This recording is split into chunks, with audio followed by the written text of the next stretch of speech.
My name is Susan Kamei. I am one of the Associate Deans in the College of Letters, Arts, and Sciences, and it's my pleasure to welcome you here tonight. We have a great panel that Judith Freeman is moderating, and this program tonight had its genesis in a course in the USC Master of Liberal Studies program, which Judith taught this past fall on representations of LA.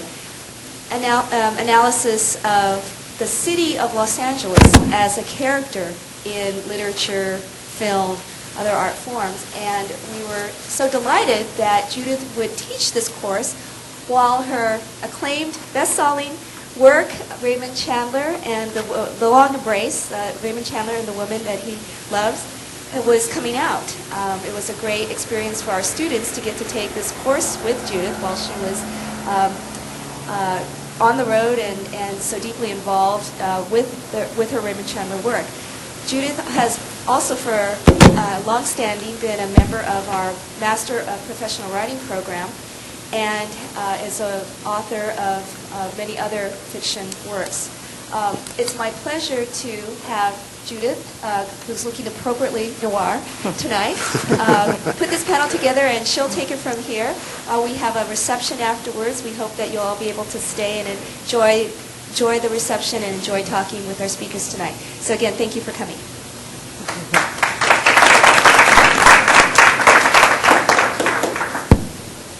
Well, I want to thank you all for coming tonight, and I don't think I look as noir as Leo Braudy does when he teaches his, is it called The Monster and the Detective course? Yes. And I understand there's a kind of Chandler hat that goes with it. I thought I might see that. Oh, no. It's not raining. In any case, I'm very happy to be here tonight with Kenneth Turan, Leo Braudy, Denise Hamilton. And I'm going to properly introduce them in just a moment, but before I do that, I wanted to just say a few words about Raymond Chandler, his great legacy, his great works, why we're here tonight. As many of you know, it's the 50th anniversary of Raymond Chandler's death tomorrow night. He died on March 26, 1959. At 3:40 in the afternoon at the Scripps Clinic in La Jolla. So it feels like a very special moment, 50 years since we've had Raymond Chandler with us, and yet we certainly do still have him with us. So I thought it would be wonderful tonight to get together some people who know a great deal more about noir and actually, for that matter, almost everything else than I do, and talk about Chandler and his work. Few writers are so connected to place as Raymond Chandler is to Los Angeles. He's so immutably a part of this city. The city gave him his material, and in return, I feel like he gave the city a lasting identity, and that's part of what I want to talk about tonight. Chandler once said that, he said, I was the first to write about Southern California in a realistic way. To write about a place, you have to love it or hate it or both alternately the way you do a woman. Vacuity and boredom are futile. Los Angeles is just a tired old whore to me now. He had many things to say about Los Angeles, some good, some bad. He lived here during a remarkable period of its flowering and development. For those of you, many of you know Raymond Chandler's background, but I'm very quickly going to just give a very quick, brief biographical sketch. Raymond Chandler was born in 1888 in Chicago to an American father, Irish Anglo mother. When he was 7 years old, his father left the family. He was an alcoholic and a womanizer. Chandler never saw his father again. And his mother took him back to Ireland and then to England, where a wealthy uncle paid for him to go to Dulwich College, a very good public school. And there he got a really fine education in the classics. He studied Greek, he studied Latin, and he excelled. This was in the late 1900s and the early 20th century. And in 1912, when Chandler was 24 years old, after trying his hand at writing some poetry and sort of book reviews and essays without much success, he decided to return to America because, as he put it, America seemed to call to him in some way. I'm getting sort of some feedback. Can you hear that, or is it okay? Can you hear that feedback? Well, I think we can hear that. Yeah, wish I could. So Chandler arrived in Los Angeles in 1912. At the moment, you can say that the city, the modern city of Los Angeles, was really coming into being. He arrived the same year that the Owens Valley water arrived, making the city possible. He met a couple on the boat when he was coming to America who convinced him that he should come to Los Angeles. If he hadn't met that couple, I don't think Chandler would have ever made it here. And I don't think that we'd have the books that we do. He worked as an accountant for a Los Angeles creamery in the 19-teens, and in the 1920s, he worked for Dabney Oil Syndicate. He met a woman who was married at the time, who was 18 years older than he was, and he fell deeply in love with her, Sissy Pascal. He wooed her away from her husband. At the time, he was living with his mother again. He brought his mother from England to Los Angeles, and they were living in an apartment on Bunker Hill. His mother didn't approve of Sissy for whatever reason, and Chandler had to wait until his mother died in 1924 before he could marry Sissy, which he did 2 weeks after his mother's death. He continued to work for Dabney Oil until 1932, when he was fired for having affairs and for drinking. And at that point, Chandler began to transform himself into a writer. He and Sissy reconciled. They moved to an apartment in the Los Feliz area, and Chandler began writing short stories for Black Mask magazine.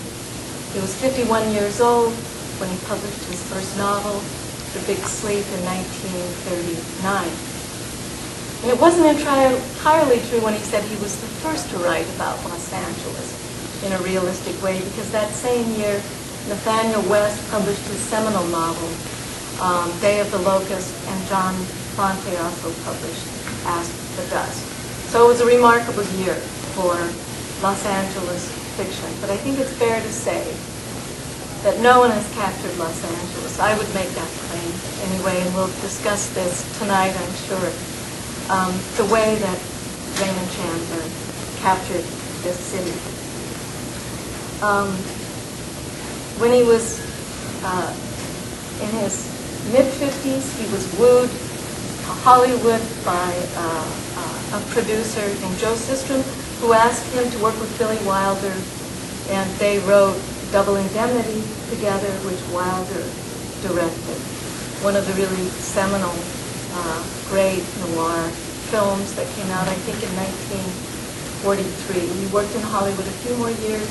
And then in 1946, tired of Los Angeles, kind of washed up by his years in Hollywood and ready for a change, he and Sissy, after moving some 24 places all over Los Angeles, finally left LA, went to La Jolla, bought a house, settled down for the last 8 years of her life. She died in 1954 at the age of 84. He was 66 at the time. When he married her, he was 35. She was 53. But she listed her age on the marriage certificate as 43. And amazingly, even in death, she managed to alter her age. The death certificate that I found at the bottom listed her age as 68 years old instead of 84. So, that was Chandler, and he was complicit in that fiction. And I think that their relationship, as I wrote about in my book, was not only important to his life, but it was important to the books that he eventually wrote. Chandler lived for 5 more years. They were in many ways 5 rather sad years as he missed Sissy and the kind of grounding which she had given his life. And he split his time between La Jolla and London for those last 5 years, wrote his last novel, Playback, and then, of course, here we are, 50 years later.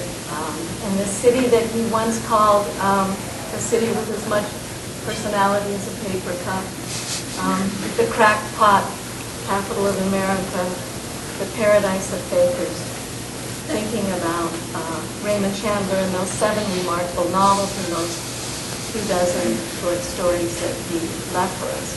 And one of the questions I really want to consider tonight is that great legacy and why it is that Chandler's work endures the way that it does.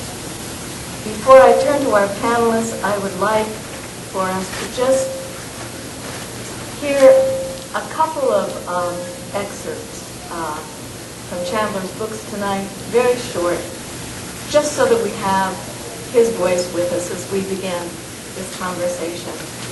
So here's Raymond Chandler on a couple of different topics. Raymond Chandler on the rich, from The Long Goodbye. They say the rich could always protect themselves, and that in their world it is always summer. I've lived with them, and they are bored and lonely people. The rich, he said in the same novel, never want anything very hard except maybe somebody else's wife. And that's a pretty pale desire, compared with the way a plumber's wife wants new curtains for the living room. Also from The Long Goodbye, I'm rich.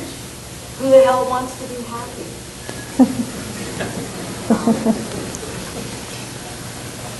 Of Hollywood, he wrote in The Little Sister, you can live a long time in Hollywood and never see the part they use in pictures.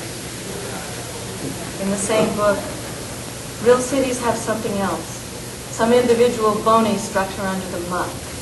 Los Angeles has Hollywood and hates it. It ought to consider itself damn lucky. Without Hollywood, it would be a mail-order city. Everything in the catalog, you could get better somewhere else. Chandler, of course, was known as being a really great stylist, and for his similes, here are a couple of my favorites. I left her laughing. The sound was like a hen having hiccups. You mean something has happened to him? Her voice faded off into a sort of sad whisper, like a mortician asking for a down payment. My stomach burned from the last drink. I wasn't hungry. I lit a cigarette. It tasted like a plumber's handkerchief. And then this passage on blondes from The Long Goodbye.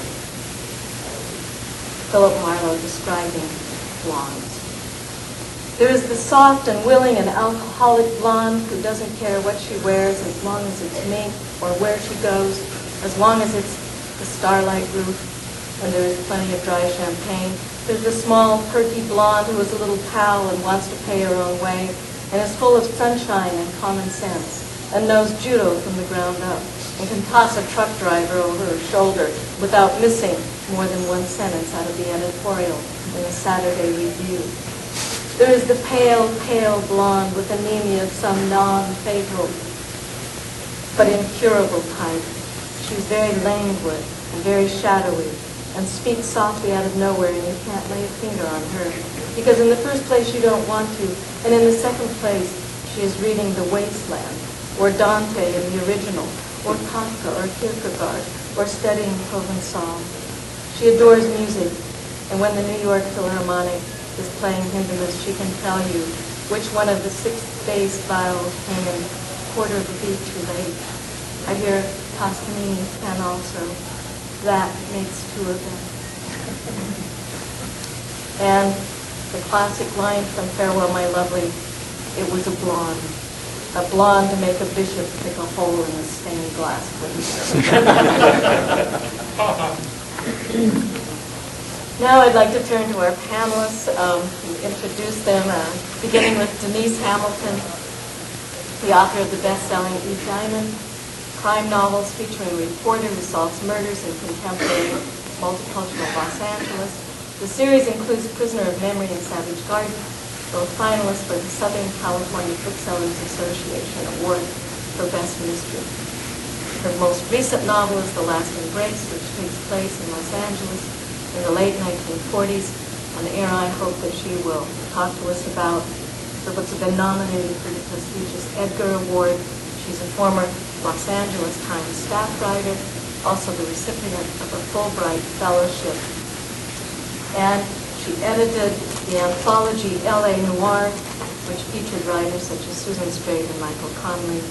She lives and works in L.A., and she's a great Chandler fan, I know, who in her rich language and intimate portrayal of L.A.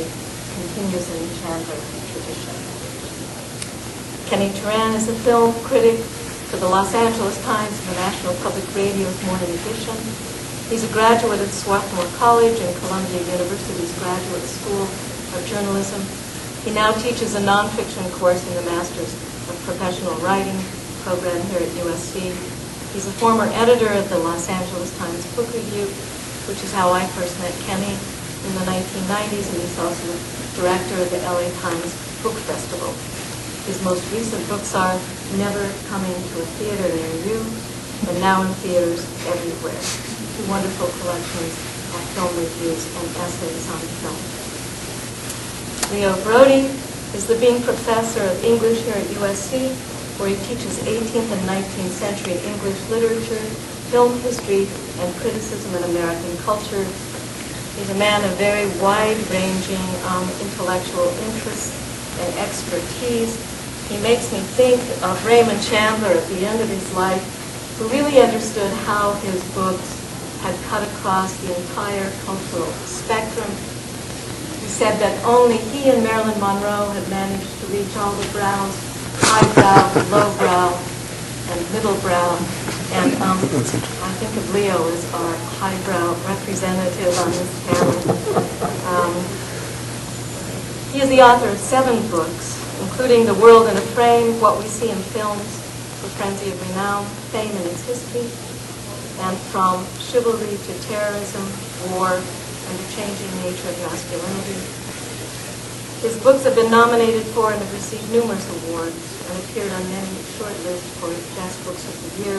He's also the recipient of a Guggenheim Fellowship. And for many years, Leo has taught a course here at UCLA called The Monster and the Detective, where he is known to appear for the occasion in his special noir hat. Leo knows a great deal about LA and its history. His essay on Los Angeles cultures and communities will soon be out as part of Blackwell's Companion to Los Angeles. And just to top it off, he's now writing a short book on the history of the Hollywood sign. Oh. So, I'm very happy to have these 3 people here to talk about Chandler and his work tonight, his influence on film, his representations of the city. Lots to talk about, but I thought maybe we would start tonight by asking each of you how you came to Chandler and when you came to Chandler, and what was the effect of his work on you? How did you receive his works when you first read Raymond Chandler? Let's start with you, Leo. With me or with Kenny? No, actually, let's start with You know, it's funny. It's rare for me to remember when I first found an author, when I first read them. There are 1 or 2 that stick in my mind, and one of them is Raymond Chandler. I can remember quite specifically, it was 1968 or 69. I was working at the Fremont News Register in Fremont, California, town south of San Francisco. And I was in a drugstore that sold paperback books. And I remember seeing The Big Sleep was on a rack. And someone a few months ago had told me that Chandler was a good writer. And I picked it up, and I can literally still see myself in that little store looking at that and saying, maybe this is interesting after all. I think I'll buy it. So I bought it, and I read it. And it really, it just captivated me. I read the rest of the novels. Actually, I got pneumonia later that year, and I recuperated at my sister's house in Monterey, and I took the big Chandler anthology out of the local library, and I read all the other books. And they just to hear you, there is no one like him. That's why he's so good. It's talent. It's not an accident or right person at the right time. He's just such a gifted writer. And the excitement that I felt when I first read the novels, I still feel, every time I look at them again, every time I hear someone read from them, they're electric. There's really nothing like it. So it's, that's why I so vividly remember it, the first time I picked up that book. Right. And we'll come back and talk about what is that quality. It's something so unique and so unusual. But what about you, Leo? When did you come to Chandler? I think it was probably, actually, I graduated high school. We had mid-year graduations. And so I graduated in January, and I took a job working at the Free Library of Philadelphia, one of the branches. And so I spent most of my time shelving books and reading them. And I just started, I would just start reading a whole shelf there. And I started with Chandler. I was reading Horace McCoy. I was reading James M. Cain. I was getting into this whole California noir thing. And then I went back to Hammett. And then I started reading Ross Macdonald. I was just this voraciously getting into this. And then it kind of came back again in the late 60s and early 70s when a lot of these authors were being republished. There was a famous front page review of Ross Macdonald in the New York Times Book Review by John Leonard, and brought up Chandler and brought up Hammett. And so, this kind of looking back, and all of a sudden there at the end of the 60s, beginning of the 70s, there was also a kind of academic and a kind of highbrow, since I'm taking the highbrow part, a highbrow interest in this. And I remember in college, actually, a lot of teachers, for some reason, all these highbrow English literature teachers, their recreation was reading mystery novels, and Chandler was certainly at the top of the list. George Becker, exactly, since we both went to Swarthmore.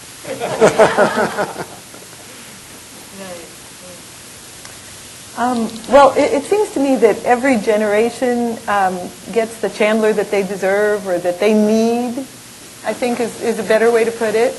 And I'm a Los Angeles native. I grew up in the San Fernando Valley, and I went to Catholic girls' school, and we certainly were not learning Chandler in our English classes. Now, I went to speak at Immaculate Heart High School not too long ago, and someone there is teaching a class in noir fiction, and the kids are reading Chandler.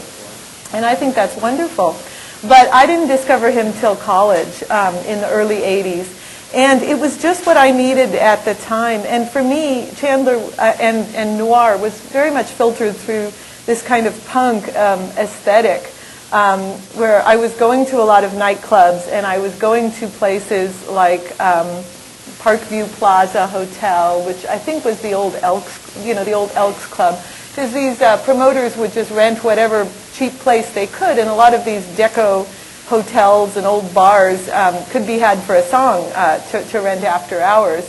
And, we would go to the thrift stores and buy, fedoras and old suits from the 40s and 50s and cocktail dresses and heels. And so for me, it was as much the reading of Chandler and as much as the seeing of the movies and the dressing up part and the glamour of it, as well as the seediness.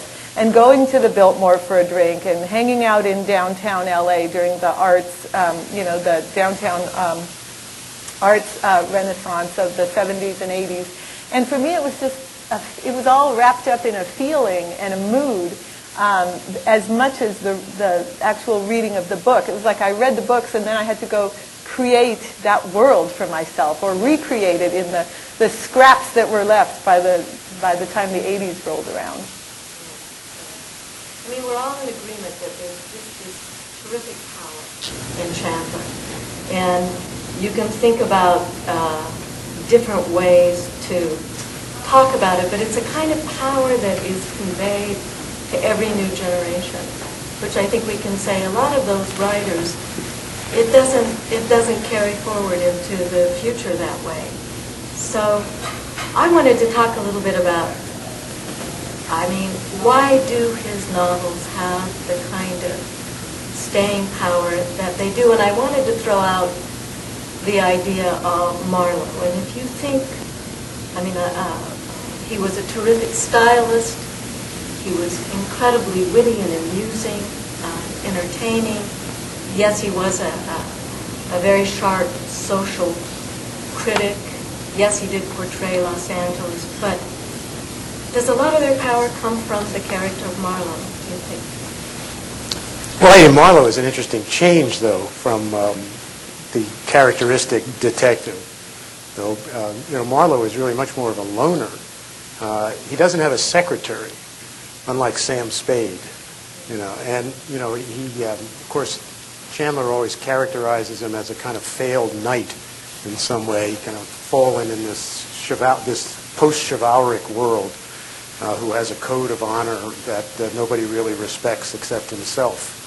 But I think he's as much a monk as he is a knight there, too, and there's a kind of solitude about him that's really fascinating. And, of course, there's a dark side to that monkishness. There's a misogynistic side. There's a kind of, kind of squeamishness about him, too. But he's really such a self-contained person, and that gives him his strength and also his problems, I think, as a character. His richness as a character. This idea of loneliness is a kind of center of Marlowe and center of the books, and I would argue that it was also very much on Chandler's mind and very much a part of living in Los Angeles, of the culture here. I mean, do you think it's so much Los Angeles, though? I mean, I think it's more Hollywood than Los Angeles. This is not downtown LA. This is not the world of garden courts and big apartment houses and big mansions. This is a kind of lower middle class world of single family homes. There's a kind of seediness there, which I really associate with 20s Hollywood much more than Los Angeles. Yeah, but he has scenes that are in short stories that are set in big apartment buildings, like I'll be watching you. I'll be waiting. Right. Yeah, which takes place supposedly at the Bryson. He modeled it after the Bryson. Mm-hmm. And there are big mansions when he goes to visit the wealthy. The Sternwoods. The Sternwoods, yeah. Was that in Pasadena? Or was that even? I always thought it was Pasadena. Yeah, it seemed. And, they go all over. I mean, he goes all, I think he does range all over Bay City, Santa Monica, a lot of the stories go there. The great opening in Farewell, My Lovely, where he goes down to Watts.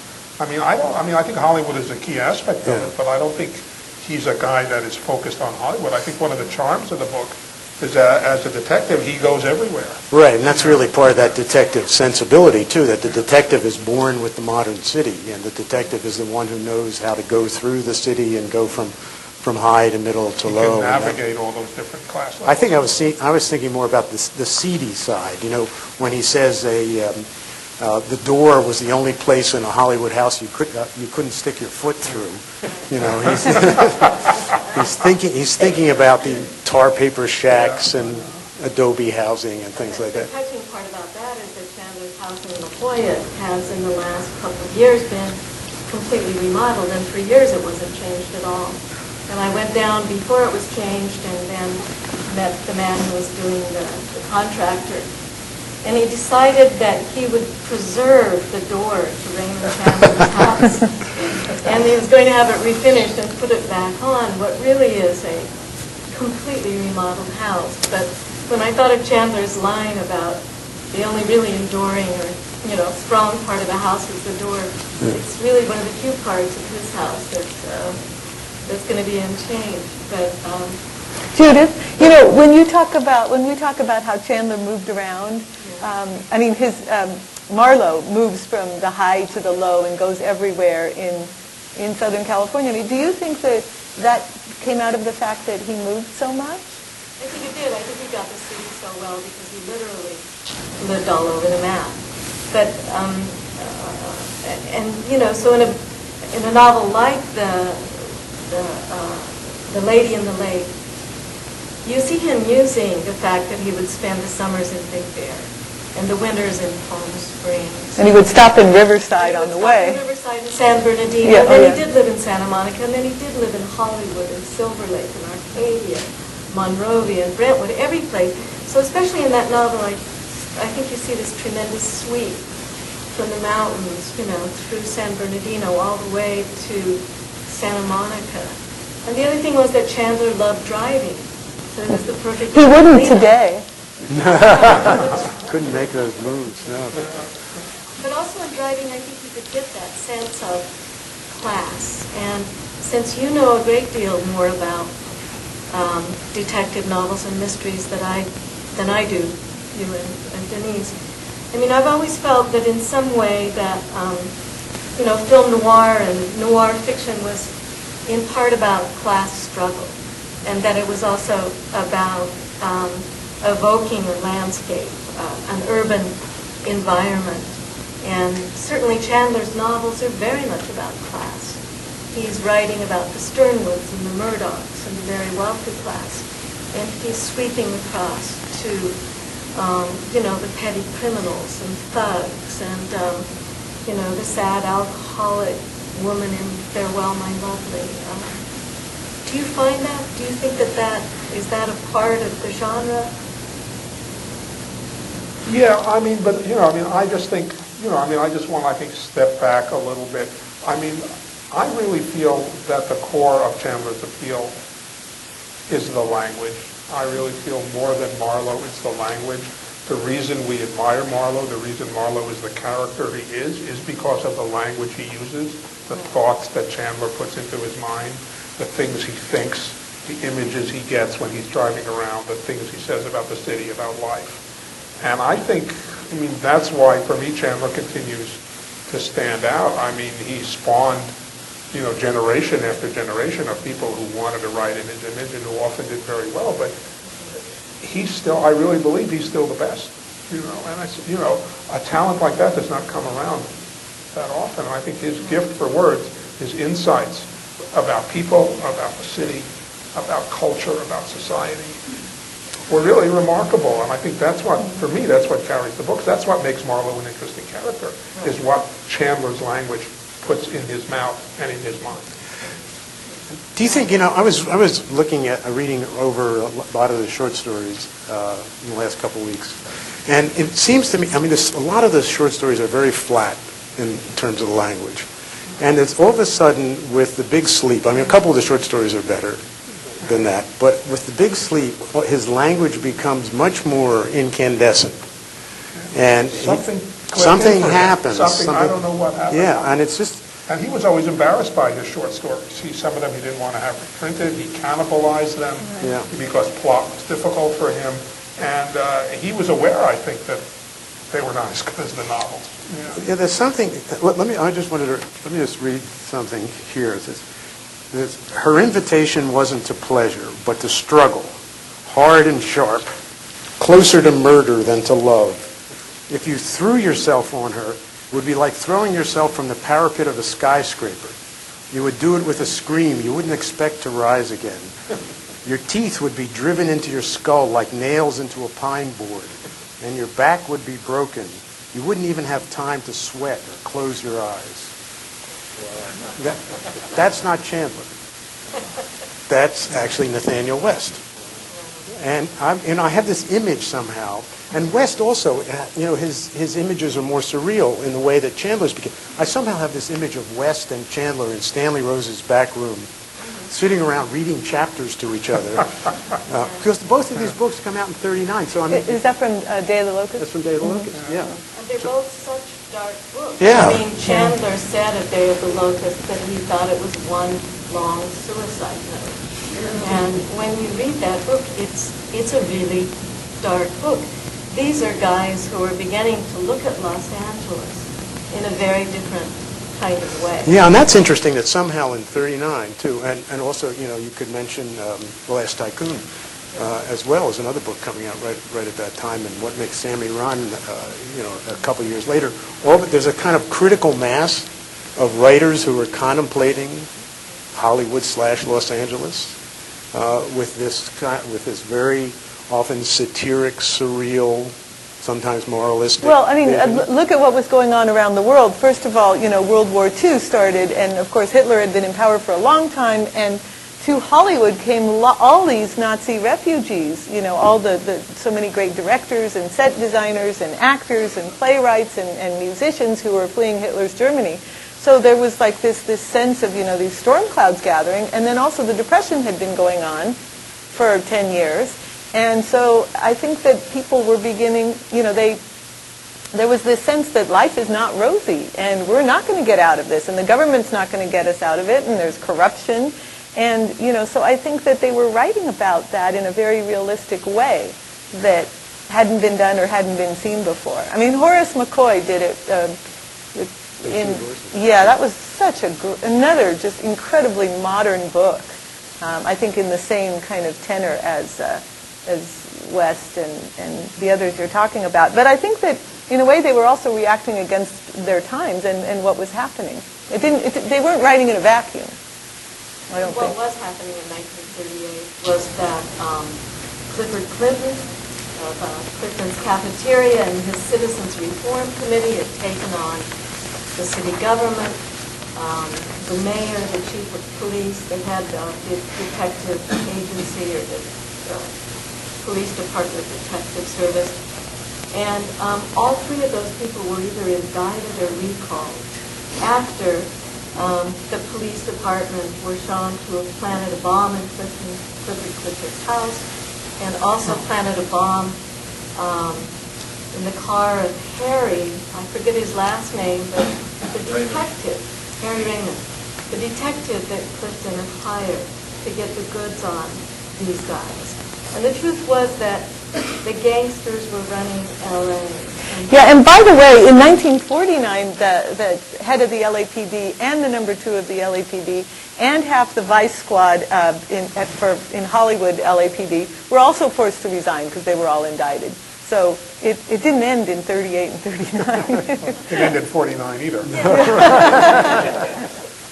idea of corruption, of the institutions becoming so corrupt that only a guy like Marlowe with his code, who couldn't be bought, not for any price, stood between the little guys seeking justice and the institutions. It's a wonderful concept, the notion that, it's a fantasy.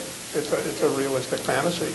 And I think, it's often talked about that Chandler, had this classical English education and maybe these fantasies of the way the world ought to work. And then he came up against Los Angeles at its seamiest, of which, with his affairs and his drinking, he was part of. Mm-hmm. And I'm part of the nastiness now. Yeah, yes. Exactly. And, and this was a fantasy. Wouldn't it be wonderful if there was someone who actually stood up? I'm always sorry that he didn't do something about the Clifford Clinton thing. That would have been a great... actually, that house is for sale now. It's at the corner of Los Feliz and Western.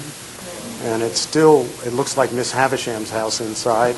It was lived in, and they only blew up the basement. They were very ineffective bombers and didn't injure anybody in the family. But I want to say one more thing about the writing, and that is that, Raymond Chandler was writing in the vernacular of the streets, in the language that he heard in the bars and the alleys and the back rooms.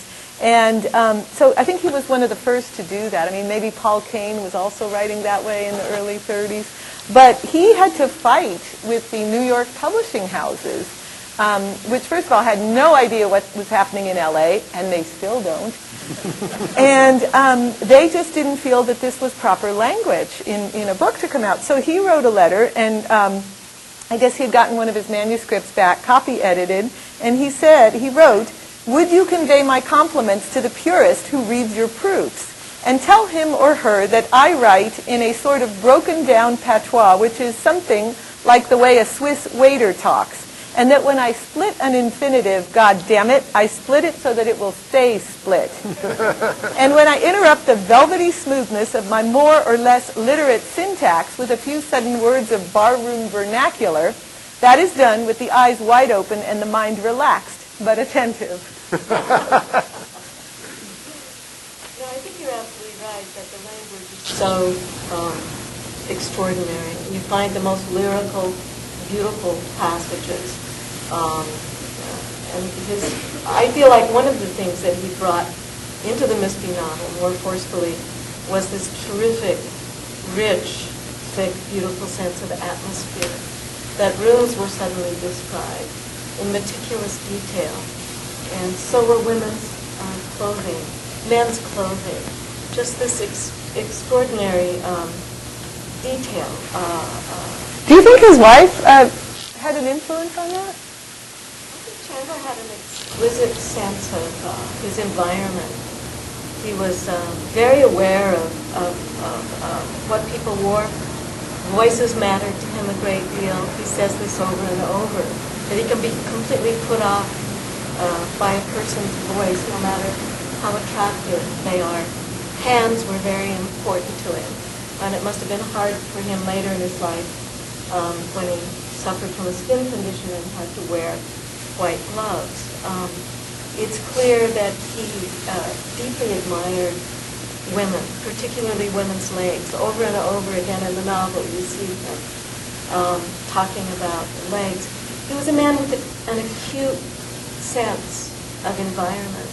You know, he was constantly looking and describing the world that he lived in, and that's why I think the way that he got LA and why his books still feel fresh is because he got something so far underneath the surface. It wasn't period related, and you can still pick up his novels and read them with just great pleasure because they can seem so fresh. But I want to return to the idea that I completely agree that it's the language that infuses Marlowe, but I want to get your comment on the idea that at the center of Marlowe is a kind of controlled, half-poetical emotion that I feel is driven by a loneliness that's so acute that part of what we connect with is Marlowe's really deep, deep vulnerability, that he somehow has a kind of sad good-naturedness about him. This guy who has no friends, no family, no past, no pets, no concern for the future.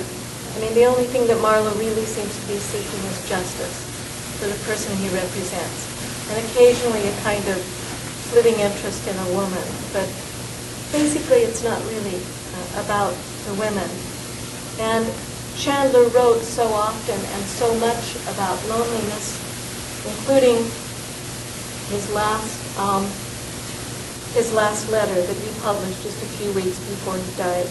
But I want to read just a couple of passages about loneliness because I think it's really central to Marlowe and central to Chandler in the books. He wrote, "I was hollow and empty as the spaces between the stars." Marlowe says at one point, "I'm afraid of death and despair, of dark water and drowned men's faces, and skulls with empty eye sockets. I'm afraid of dying and being nothing, of not finding a man named Burnett." I mean, that's a kind of really existential, deep loneliness. At another point, Marlowe says, "Out here in LA, it's lonely. I was empty of life as a scarecrow's pockets," he says at another point. And then in The Little Sister, he comes home to his office and says, he's despairing over something, and he says, "You got a friend somewhere that might like to hear your voice?" "No, nobody. Let the telephone ring, please. Let there be somebody to call up and plug me into the human race again. Nobody has to like me. I just want to get off this frozen star." I feel that so deeply in these novels, and I feel it in the last letter he wrote to Maurice Guinness when he had been planning at the end of his life to have Marlowe get married, and he instead, because Maurice had suggested the idea that maybe Marlowe could marry Linda Loring, and Chandler gives up on the idea, and one of the last sentences in the last letter that has the word lonely in it no less than about 5 times, as he said, "I feel that your idea that he should be married, even to a very nice girl, is quite out of character. I see him always in a lonely street, in lonely rooms, puzzled but never quite defeated. It's such a remarkable, powerful emotion at the center of Marlowe. And one of the things I felt in writing The Long Embrace was that it became a very strong, powerful emotion in the city of LA for many of the people who'd moved here from the Midwest and left everything behind and moved to a place that was really billed as paradise, and that really wasn't paradise. It was a place in which people began to disperse into suburbs and in this sort of horizontal way lose connections. They could always go to the Iowa picnic. Yes, there are the state societies that were formed for that very reason. Those are gone, aren't they? They don't, no more Iowa picnics. But the loneliness is interesting, and just another angle on the loneliness, and this is a little passage from that Notes on the Mystery Story where he talks about marriage, about love relationships. And he says, love interest nearly always weakens a mystery story because it creates a type of suspense that is antagonistic and not complementary to the detective's struggle to solve the problem. A really good detective never gets married. He would lose his detachment, and this detachment is part of his charm. So loneliness, detachment there, the need to be separate. Again, we see that in Sherlock Holmes. It's always, Watson gets married. He does not. Yeah, but I don't think he's detached in a certain way, but yet he's also extremely passionate about finding the justice. I mean, that is what lights his fire. There is a passion there. He's on a quest. He's like the medieval knight. That is what drives him, to me. But I think but even with that quest, I mean, there's that misogyny. I was thinking about Carmen Sternwood. I mean, there's a misogyny in it, too. He's so disgusted there. And I was interested, this one scene in The Big Sleep where he discovers Carmen in his bed, and when he throws her out, and then he has to rip all the sheets off his bed and burn them because her vile little body had despoiled his bed. But, when you were quoting that passage, Judith, about L.A. and the old whore there, too, there's something about the feminized, the landscape is feminine there. The landscape of the city is feminine, and it's deceptive, the way women are. And it has, in Marlowe's view, and it's deceptive. Its architecture is deceptive. It has these fake castles and these fake English houses, and everything. People wear masks, and architecture also wears a mask in there. And in order not to be sucked in by these deceptions, he has to armor himself. I mean, that's the negative side of the knightly one too. I mean, the knight stays inside his armor. Yeah, that's interesting. I think that's Marlowe, but I think that Chandler himself, in order to really hate something so passionately, you have to love it. And I think that what really disappointed him about Los Angeles was that it wasn't all that it could be. And then, of course, by the time he moved to La Jolla, he was bad-mouthing it. But the ferocity of his prose about Los Angeles indicates to me that he loved it and cherished it and didn't like what it was becoming. And that's why he felt so strongly about it. I also think that, when you talk about Marlowe being so lonely and almost an empty receptacle, the cold space between the stars, that, perhaps that's a metaphor for the city, too. All these people who came to Los Angeles from other places and left their families behind and are drifting around, and they don't know how to entertain themselves, and they're looking for excitement, and they're looking for jobs, and they're looking for love. And I think in that respect, Chandler's writing is a lot like Nathaniel West. The powerful crowd scene at the end, where this inferno and the chaos and the riot and all these people who had come from other places and really were these kind of empty husks. See, but I think there's such a difference. I mean, I think one of the things that lures us to Chandler and to Marlowe underneath all this other stuff is that he was a romantic. And Nathaniel West was hardly a romantic. You read something like Miss Lonely Hearts. This was not the work of a romantic, and I think they saw Los Angeles the same way. But I think Chandler's romanticism about the city and about human relationships, he always hoped that, again, the whole notion of a detective story, the reason we read them is that things work out at the end. That things get solved. In real life, things often don't get solved. I think we like the detective story because things get solved. And I think, at least on a creative level, Chandler believed that he could solve things within the context of his books. But there's still that longing, at the end of The Big Sleep, for Eddie Mars's wife that we never saw again, and things. There's still this. Maybe the immediate problem has been solved, but there's still that kind of that raises them to another level. That's why they're not just simple whodunit. They're on another level finally because those other elements are present. He said that in any true literary work, there had to be the idea of redemption. And I think, in a way, that's what you're thinking of. There has to be, in Chandler, after everything that he goes through, even if it ends with a kind of sourness, as in The Big Sleep, there's also a sense that there's been some slight redemption, there's some quality. And I think that comes out of Well, and certainly there's been a personal redemption for Marlowe, because he has delivered the goods and he has survived another year. The guy gets beat up, so much. But I think in a way that's part of his appeal, is that he just sort of keeps getting up. He keeps coming back. And he never, ever sells out. He's never completely intimidated by anyone. I think another angle on the loneliness detachment thing is also, again, in the kind of basic nature of the detective has to be by himself, because the people that he is against are gangs in some way. They're groups of men, and he is this solitary individual. But then also there's that love, there's that nostalgia too.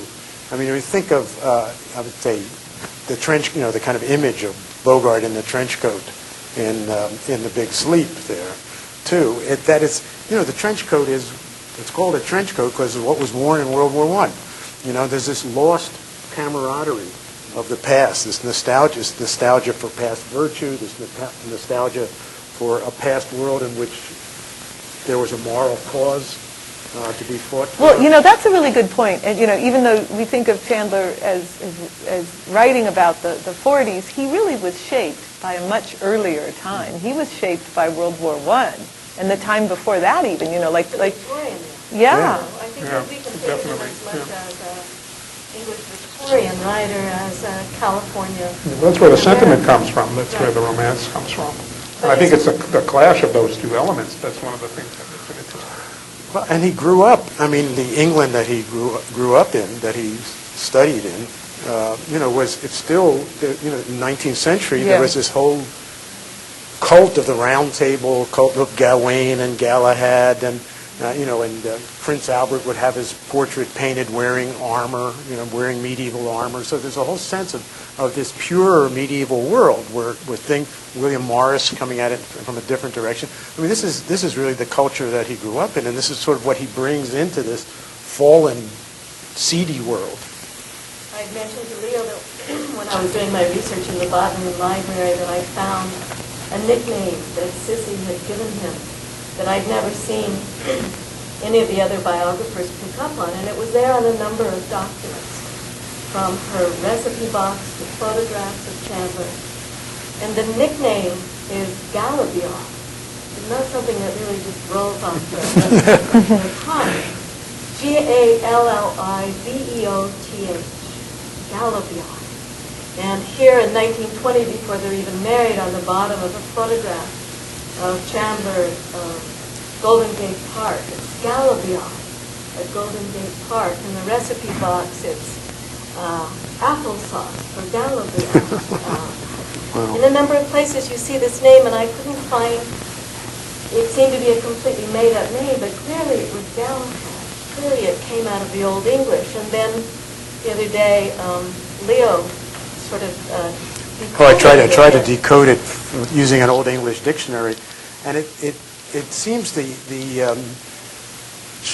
Beoth part is probably Beoth, which means shining, and the Gala part might be continually shining. So it's some kind of, it could also be the shining Welshman. There are all sorts of ways of dealing with it, but it's definitely an Old English epithet of some sort that she has manufactured, that she's put together in order to celebrate him with that same sense of the past. And I dare say because she didn't have that background, that idea came from Chandler. and that he might have suggested the name or something, that it came out of wordplay. She was a very witty woman. She was very beautiful, and I think they had a lot of repertoire together. I think that that was a source for some of the language in his novels, and so maybe he suggested it to her. She appropriated it. It became their kind of nickname, affectionate name. And then this was in 1920 when he was working as an oil executive, 12 years before he began writing short stories even. So it's interesting to see how that name then becomes attached to the concept of Marlowe and the White Knight, and how it also reaffirms something I feel about Chandler, that without getting into a great deal of psychology, that it was a man who lived with his mother, knew that he would have to be forever responsible for her. 2 weeks after she died, he married Sissy, a woman who was not that much younger than his mother, and whom he adored, and who he had a very interesting 30-year marriage with. But in between sort of the time when he married Sissy and taking care of his mother, he did go off to World War I. And it was an experience that he never wrote about, and he hardly ever spoke about. And it was a brutal experience. He was part of the Gordon Highlander, the Canadian unit. He was part of a group of men, many people in his platoon were killed. He was one of the few survivors. This was a very profound experience. And the only thing that I ever read that he ever said about it was, once you have had to lead men into machine gun fire, nothing is ever the same again. So he develops a kind of camaraderie, I think, in his books, especially in The Long Goodbye with Terry Lennox. But I think you also see it in Double Indemnity, the way that he wrote into Jane Campaign's novel, his tremendous friendship between Edward G. Robinson and Fred McMurray. Does that make sense to you as a man who's written and thought a lot about war and male identity? Well, it does. I mean, we could say that in fact the whole idea of the hard-boiled detective really comes out of World War I. And when Chandler pays tribute to Hammett, who also was very marked in that way, was in the ambulance corps, and he says that what Hammett did was to take the kind of refined English mystery novel and drop it into the street there. Give it back to the people who were really good at it. Yeah, exactly. Give murder back to the people who were good at it. Yeah. And who had the language, and also to change the language that way too. So that sense, hard-boiled as slang is a World War I word, and it's about the ability not to have your emotions under control when you're in a wartime situation, and not be freaked out by leading your men into machine gun fires. Would you argue, though, that Chandler gave more of that kind of half poetical, emotional life to Marlowe than other writers in the genre before? I think so. More than Hammett does. Hammett is very cold in that way entirely. The nostalgia, the romanticism, as Kenny was saying, is much more there. And so the tension between the kind of cynicism about the way the world is now and the utopian desire that it be something else is really part of that. That's really quintessentially Chandler, and really Hammett does not have that. No. There's no yearning for some kind of ideal there.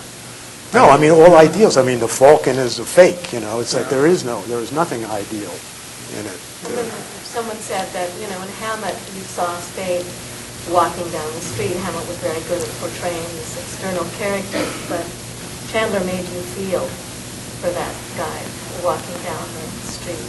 And again, I think it goes back to Kenny's point of the exquisite use of language, what Chandler was able to evoke as an interior life for characters.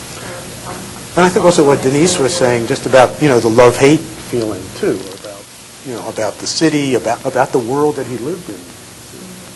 Yeah, I also just love his affection for small, minor characters in the books. Like he'll run into some seedy little guy, on Western and Hollywood Boulevard, and Marlowe will say, "Well, I kind of liked him." He was little and he was.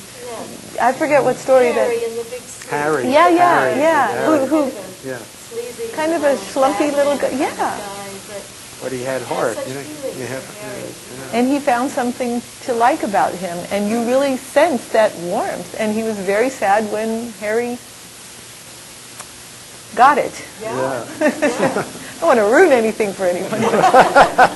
He's not a major character, but I remember him so vividly in those few scenes because of Chandler. Chandler took the time. He wasn't some little cardboard character. So I appreciate that about him as well. It wasn't just the main characters who we cared about.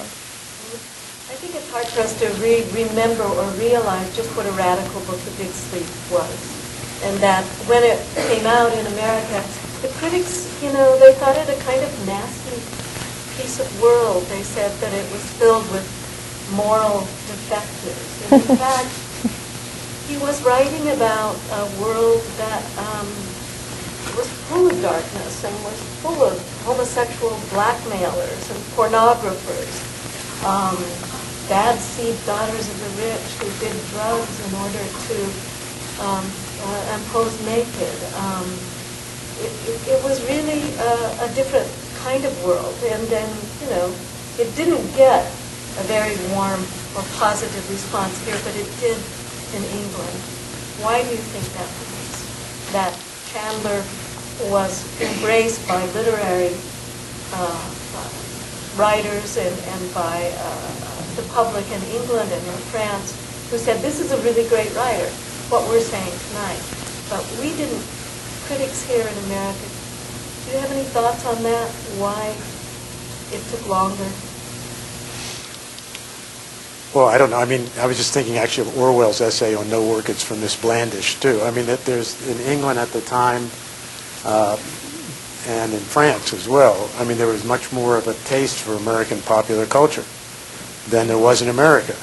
And they're much more willing to see it as perhaps a primitive form of art, but still art, We still have, the French were really decades ahead of America, and for instance, seeing something in Clint Eastwood more than American critics did. Yeah, but Jerry Lewis. They were right. That's a cheap shot, Denise. You're better than that, Denise. Well, also, I mean, actually thinking about French films then, I mean, all the Jean Gabin films of the late 30s about a, kind of virtually proto-existentialist, some guy up against the gang, dark proto-noirish films there, with, however, a kind of atmosphere of romanticism as well about these doomed figures. I think, that... And, even the series Noir, the whole series, Right. Some people feel that the name film Noir comes from series Noir. Some of that first, book about film noir is by French critics. I mean, it was just a taste that they had, They that already they had, recognized. yeah. Well, was Chandler published in France at the time, or just in England? I'm not sure when it was published in French, but I know that people like Albert Camus read and deeply admired Raymond Chandler. He was published, I don't know if Examen, I've got some early editions. Both he and Hammett were really published fairly early. And I don't know if it was like the same time, but not that many years after. But the so he American was popular publication. enough to be. Yeah. Because I think that sometimes, when you live in a country, you don't see it with the same kind of fresh eye or the same kind of distance and perhaps exoticism that they do in France or England. I mean, certainly Europe was interested in Charles Bukowski long before he kind of hit it big here. And, Henry Miller, and, I mean, there's a long tradition of kind of artists and writers who might be considered outre or vulgar here who find great acceptance and adulation over there. And I think also, especially in France, there's a real desire to see Americans as primitive, and anything that speaks to that is very popular there. Seriously, I'm not being facetious. No, I mean, the French have, certainly in those days, and probably still have that great disdain for American high culture, but American popular culture, they feel, is really vital. Yeah. I feel like in some way that Chandler was very prescient about the future.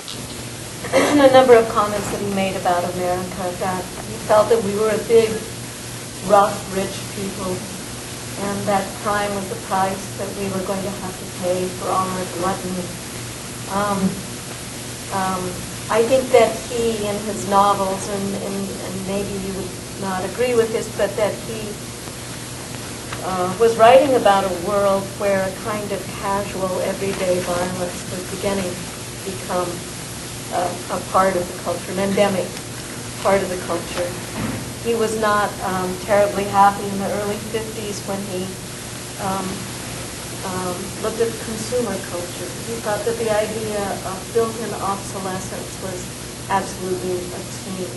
He thought the idea that we all pile back and have become the new standard for civilization was so vacuous. So there was much that he really loved about America. But I think that he also, maybe it was just him being grouchy. He could be I was going to say, it's hard to think of the word terribly happy and Chandler in the same sentence. He was just terribly happy. Again, we've all read his letters. Terribly happy was not a state he was really familiar with. Yeah, however, I do think that I need to defend Sissy here, because with Sissy, he had 10 of the most productive years of his life, and I don't know if she kept him sober, but together they managed to keep him sober. And I think that perhaps if he wasn't happy, he would have been doing all these self-destructive things, and we wouldn't have had all these wonderful books. Because look what happened when he came to Hollywood. Well, he was certainly happier with her than any other period of his life, sure. And I think in the 30s he was happiest, and he wasn't thinking. He was, the pictures that you look at from the 30s, he's smiling, he's happy. The pictures that were taken of him after her death, in fact, Natasha Spender criticized him because he said, why were you never smiling? For a photograph that his life, really did change. And yes, he was in fact a very domestic guy, and I think that Marlowe ends up being quite a domestic guy. He's always tidying up and emptying ashtrays and Burning the sheets, picking himself. At one point, he even teaches a cop how to make a good cup of coffee, and that was Chandler. He had many things in common with Marlowe. And I think, the clash, again, I think all that we're talking about, there were so many things, maybe what made him so great was all the opposites that he reconciled. Yes. He was a terrible, I think his whole relationship with Sissy is clearly a great romantic. He believed in romance. He wanted to have that great romantic life. Even though he cheated on her? Yeah. It's reconciling irreconcilable things, but he was this romantic in the most unromantic world that he could imagine, and he tried to make both of those things go together. That's right, and he did. He did, Amazingly. yeah. And he said that if you were to ever write an autobiography, it would be the story of the split personality. So he understood that he had these two very different. But I think that for a good number of years he was able to kind of balance it out to the point where he could write. And I think this goes back to the kind of age-old question of do you need to be tortured and miserable to be a great artist? And I think if you look at Chandler's output during his domestic happy years, that's not the case. He was sober and relatively content. That's when he did his best writing. Well, I want to open it up to some questions for the audience while we still have some time. We can also just keep talking. I did want to mention one thing before we go there. And I know some of you have heard me mention this quote, but toward the end of his life, Chandler said that he thought that the story of our time wasn't the story of war or the atomic bomb.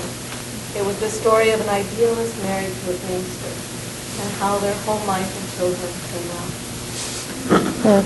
That's his story as well. His story as well.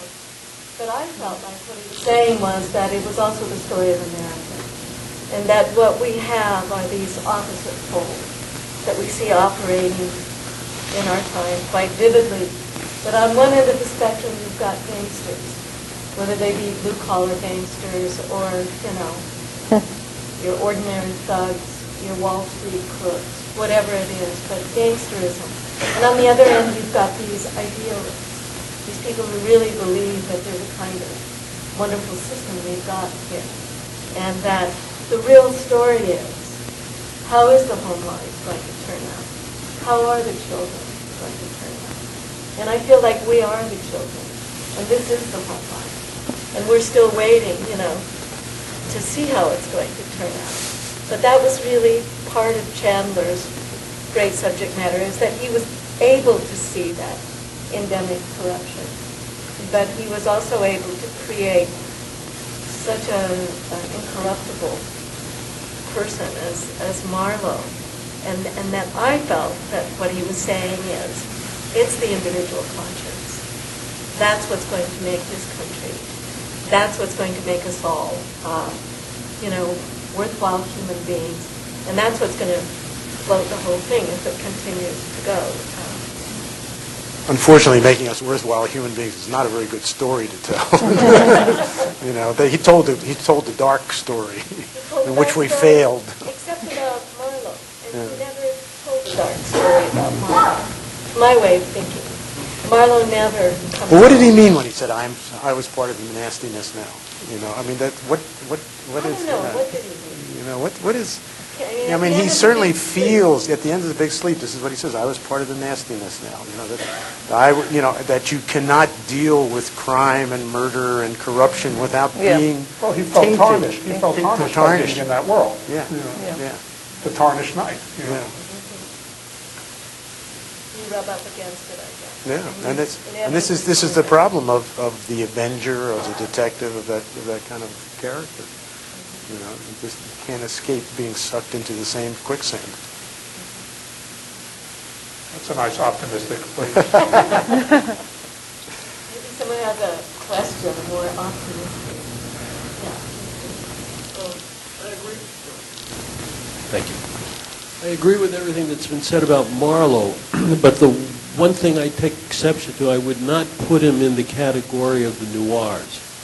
To me, Double Indemnity, The Postman Always Rings Twice, that's the noir, in which there's a retribution for being greedy or having illicit sex or getting involved with the femme fatale, and you're totally outmatched by her. And nothing in Chandler's books approach that. Would you address that? And what are exactly the elements of a noir as you see it? Noir is just such an elastic genre. Things have been given that title, that people have gone back in Hollywood and said, Joseph von Sternberg did a noir in the 20s. It's almost, I take your point, but I actually agree with your point, but noir has become an almost meaningless term because so many people use it in so many different ways. But I think you're right about the Chandler books. I think that's a very good point because they do end with a kind of a positive resolution. And a lot of the classic noirs, like Detour, a lot of the classic noirs do not. They just end really, really bleakly. Now, of course, Paul Schrader said that the only thing you needed for it to be noir was it had to be raining a lot. So by that token, it seems to rain more in Chandler than it does in Los Angeles. Maybe it used to rain. Used to rain Used to more. rain. I think it did. Yeah.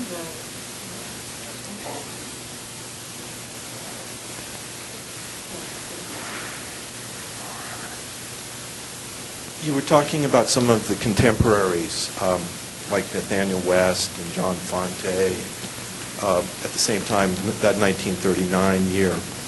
And Fitzgerald also, they were screenwriters as well. Why, beyond something like Double Indemnity, didn't they have more success? Such descriptive writers and great with drama. Why not more success at that? I don't know. Success in Hollywood is so random. You really can't say why. They didn't fit well into the system. I think it was a system then, and they were kind of square pegs in round holes. Even though some books say, well, in fact, they did better. I guess it was Sometime in the Sun that was a book that said, in fact, they did better as screenwriters than people think. But, Fitzgerald famously had difficulty. Chandler didn't get along with Billy Wilder. There was something, Hollywood was a factory at that point. It was a system. And these people were not factory, people would put on coats and ties. I have a friend whose parents were screenwriters, and she said they used to put on coats and ties and go to the office like it was an insurance company. and these were not that kind of people. So I think they had trouble fitting into the Hollywood system. Yeah, and putting five novelists on one screenplay is not the way novelists write, and in fact, novelists abhor that. So the fact that Double Indemnity turned out to be such a great movie is just, almost an accident, and a testament to Chandler and Billy Wilder. Billy Wilder letting Chandler be Chandler. And just another Chandler quote. The making of a picture ought surely to be a rather fascinating adventure. It is not. It is an endless contention of tawdry egos, some of them powerful, almost all of them vociferous, and almost none of them capable of anything much more creative than credit stealing and self-promotion. I don't think there's any author from Faulkner, to Hemingway to Fitzgerald, who came to Hollywood and had a good experience. If they were smart, they took the money and didn't use it to drink themselves to death. At one point in the working on Double Indemnity, Chandler had a list of demands that he sent to the studio, and one of them was that Wilder had to stop waving his cane in his face while they were working on this. So it wasn't all a happy relationship. What's interesting is that you read The Big Sister and you find that used in a scene. Yeah, right. I think it's the agent in his office who brought this down. Yeah,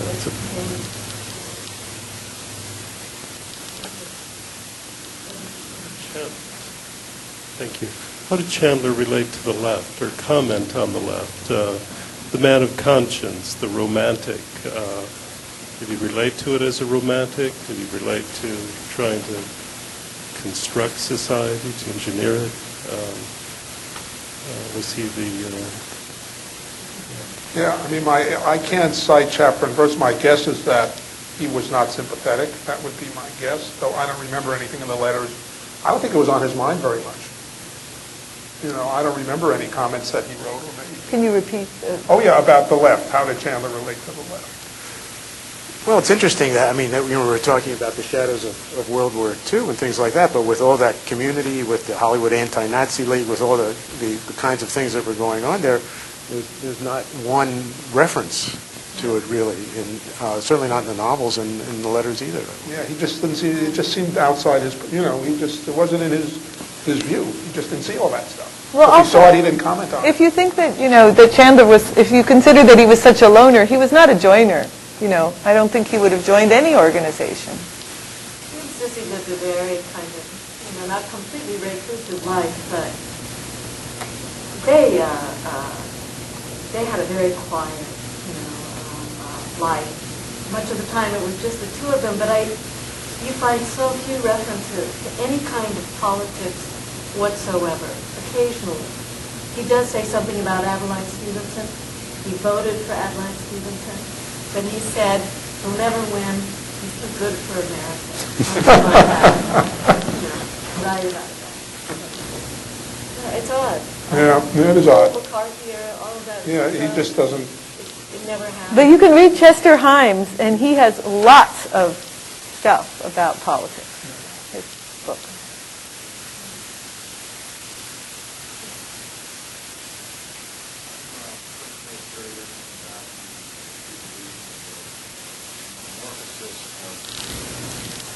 Of Raymond Chandler, being that he was an older author when he first published, and the fact that he did work these jobs until a certain point. Where was it that he broke out and considered himself a writer and took himself seriously as a writer? And did he have any ambitions as a young writer in England before coming to Los Angeles? Where was that? Where did that take place? Well, he points to a very specific moment. But I think there's evidence that he always had longings to write. Even as a young man in England, after he graduated from Village College, his uncle wanted him to, be an accountant. He tried that for a period of time and hated it.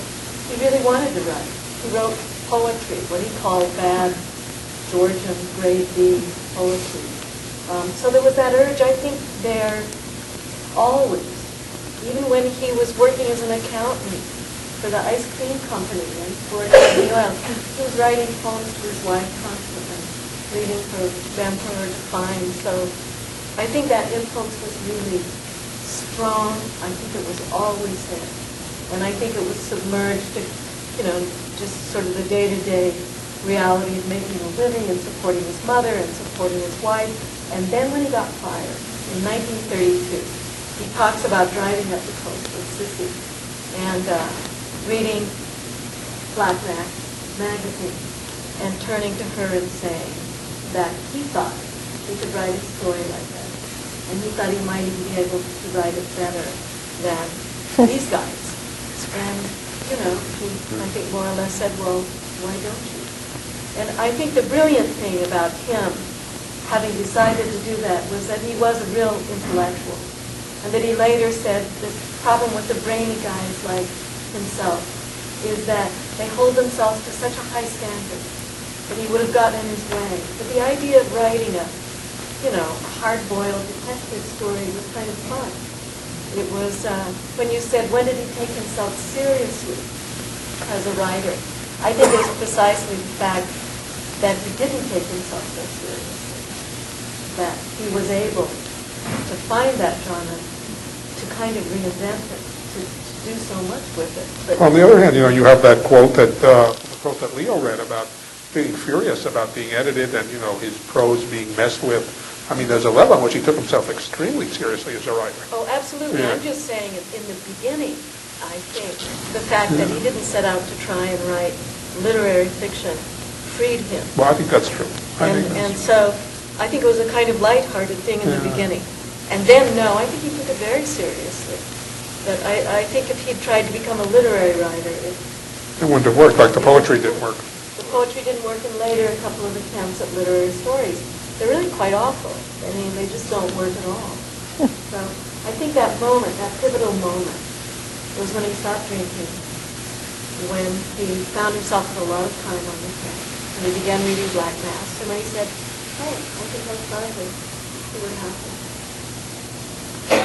Well, it's also, isn't it, the first person, too? I mean, to use the first person in that way, and so that the kind of barrier between yourself and the character is broken down or permeated in some way, and you can feel, somehow your parts of yourself can invest the character and vice versa, rather than a more distant literary fiction, a more manipulated thing might have released something in him as well. And then it also, he read that in Black Mask. I mean, Carol John Daly, sure, Grace Williams, a lot of the people it, yeah. that have been doing it that way, and maybe that did connect to him. He said, maybe that'll help.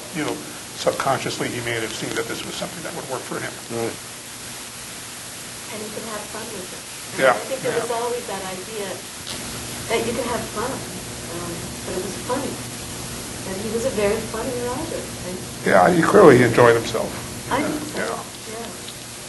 Well, I think also that he worked very hard to make it look effortless. But saying he enjoyed himself isn't saying it wasn't effortless. Spreads it through. I agree with you about taking himself very seriously. If you read the letters, which I think the letters are as good as any of his books. The letters are fabulous. The collection of letters is probably one of the best collections of any writer that I've ever read because they're so honest. Yeah. But you can tell he actually did take himself seriously. I think he seemed to resent, though, that critics didn't take the genre he was writing to be seriously. Yeah. But what I was going to say, what I wanted each of you to speak to a little bit was his rootlessness. Even though he lived for a long time in Los Angeles, he never lived in one place, which is what your book covered. And I actually live in the neighborhood where he lived last on Drexel Street. I live on Blackburn, a couple of streets over. And I walk by there a lot, and that house is a really beautiful neighborhood. It's probably the most nondescript house on the street. It doesn't even have a tree in the front yard. It might have back then, though. And it sticks out for that very purpose.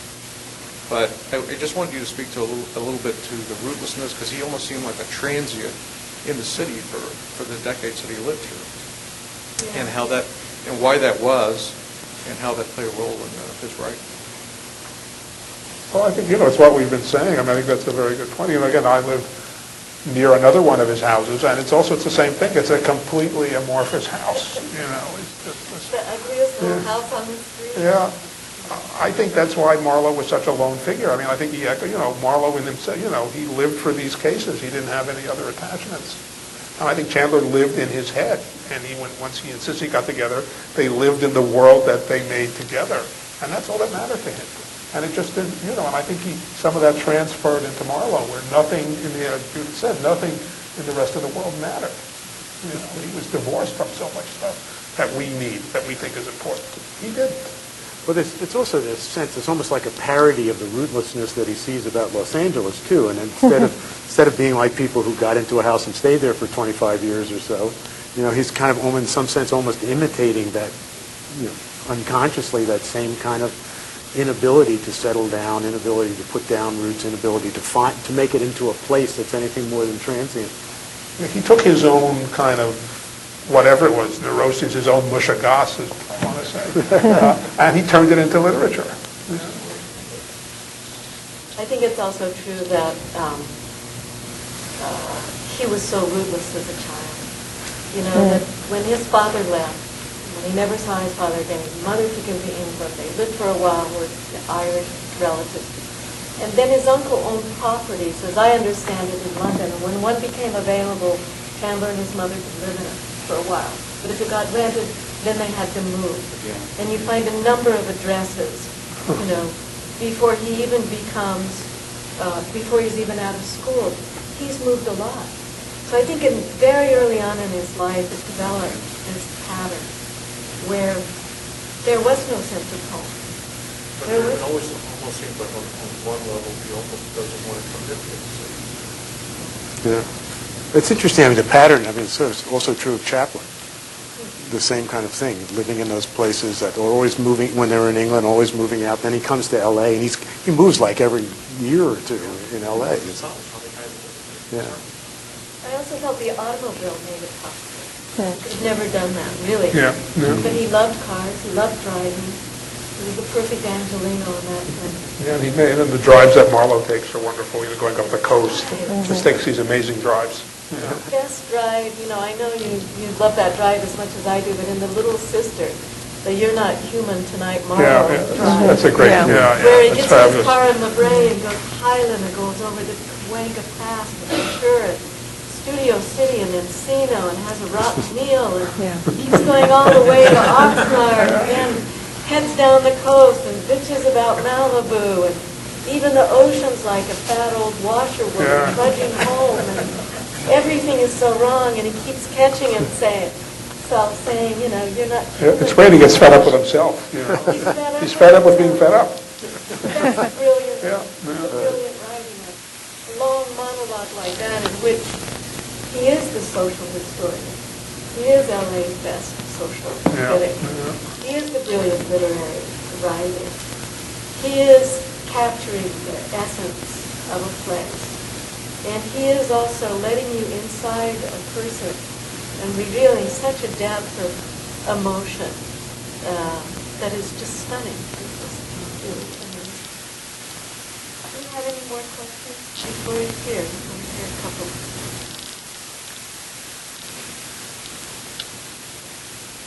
Hi, I just had a question about the LA of Chandler's time and the LA now, in terms of in what ways are the things that he brought up still relevant to today? Or perhaps maybe the question might be, what kind of books, what kind of characters would he be portraying or writing about if he were alive today? Well, I think there are only 7 deadly sins. And there's 10 commandments, and we've had them since, time immemorial, and that's what he'd be writing about today. I do think that's an interesting question, because a lot of the neighborhoods in the cities in LA today did not exist in Chandler's time. Irvine was bean fields, and, most of the San Gabriel Valley was orange groves.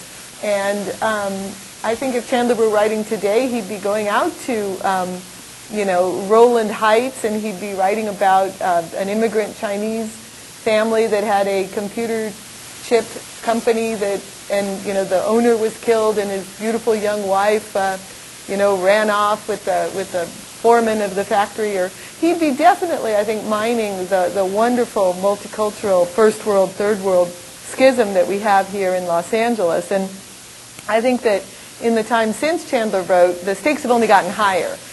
Back in his time, people came to LA from Sioux City and Oklahoma City and Fresno, and today they come from all those places, but they also come from Yerevan and Guatemala City and Bangkok. But people still come to LA to make it in Hollywood and to reinvent themselves and to leave their old lives and their old baggage and their old crimes and wives and kids behind. And so all of those eternal truths and,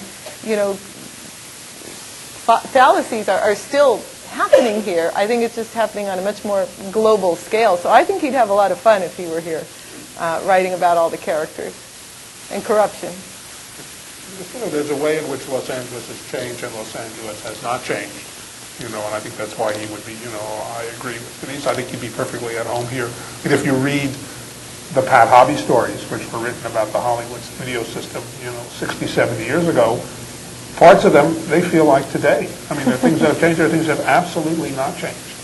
And I think Los Angeles is the same way. Things have changed enormously, and some things have not remained. Some things have remained, have not changed. And I think that's why he still has such an appeal to us today, is because we recognize that Los Angeles. And maybe the producers and the directors and the starlets are different, and the criminals are a little different, and the corrupt politicians are a little different, but we recognize those archetypes. And I think we recognize the city that's still there, too. I mean, you have to dig a little bit to find them. In certain neighborhoods, it's a little closer to the surface than in other neighborhoods, but it's still there. I'm constantly having Chandler moments, as I'm driving around, where I feel a sense of that city you described. Absolutely. I got a question for you. When you're writing your books, do you feel that you were like in the shadow of Raymond Chandler? Is it like, I better do this because Raymond Chandler would have done such and such, or I had better not do it, or I should do? Oh no, I try not to think about that at all. I feel like I'm in his world, though. I feel like it's a continuation of what he wrote. I mean, I don't mean that in a arrogant way. I just mean that, the sense of despair and glamour and high stakes and crime and shadiness. I mean, I try to plunge myself into that worldview because it's such a wonderful one. So, characters are different, but the main thoughts are always the same. We will have one more question. I don't think I even mentioned the incredible amount of detail that Chandler used in his work. And I remember that there's a story as to when he was teaching himself how to write, that he took other writers' work and rewrote it over and over again. And I can't quite remember, and maybe you will, which writer it was, but I want to say it was either Earl Stanley Gardner or Alfred Hitchcock when he said, I have finally written it, and I've written it better than you, but I can't use it because it's your story. Do you remember what that is? And none of you have commented on his... That was actually Earl Stanley Gardner. Was it Earl Stanley? And he wrote him a letter at one point, and he said, you won't remember this, but I took your story that is now probably in file number 487392, and I took the plot and made it my own and rewrote it, and it came out really well, and it kind of upset me because it was so good, and then I realized that I couldn't use it. So he did do that. I don't think he did it later, but I think to teach himself, he said that if you can't teach yourself to write, nobody else can, and that all you need to do is to study and imitate. If only. Yeah. I wonder if you think that you posed the question earlier that what happened between the short stories and the novel in his writing, and nobody ever answered that question really. Would it be the attention to detail, the passion, the emotion, the atmosphere? What would you, if you had to sum it up in 10 words or less? I think it's unknowable. I think this is what happens with writers. I mean, it's unknowable. I think maybe it just all happened inside his head. I don't know if there's any outside thing you can quantify. He got better. He worked at it. He wrote these stories, he really worked at it, and I think he got better. He had a gift, and he improved on it. Were the short stories in third person or first? Some are first person. Some are first. And he did cannibalize a story Yeah. to make The Big Sleep. But maybe Two of them, something yeah. happened with that expanded Yeah. palette, that ability to know that he had an entire space of a novel. Maybe it gave him a certain kind of, creative freedom. I don't know. I mean, I had a book that I worked on once that, and it's never happened to me again, where halfway through, I realized that, I got into it halfway through, and I finished it, and I had to start again and redo the first half. And I couldn't tell you what happened, but at a certain moment, I realized, okay, this is the way it should sound. And I think that happened to him. At a certain point, he just got into that groove, and he recognized it, and he said, okay. I think also like a short story is in so much more premeditated form, too. You have a small compass for it. You're going to get certain things done in the course of the short story. When you're in a novel, you're swimming in a sea that you haven't met before, and you can discover things along the way. I mean, if it's a good novel, you will discover things in yourself as well as in the story that you never knew were there before. And so I think that that spatial, temporal thing of the novel might be the real reason. I think that makes sense. I also think we've run out of time, and I really want to thank Kenny and Leo and Denise. Thank you, Judith. All of you for coming and celebrating Raymond Chandler's life. Thank you very much. Go out and read the books.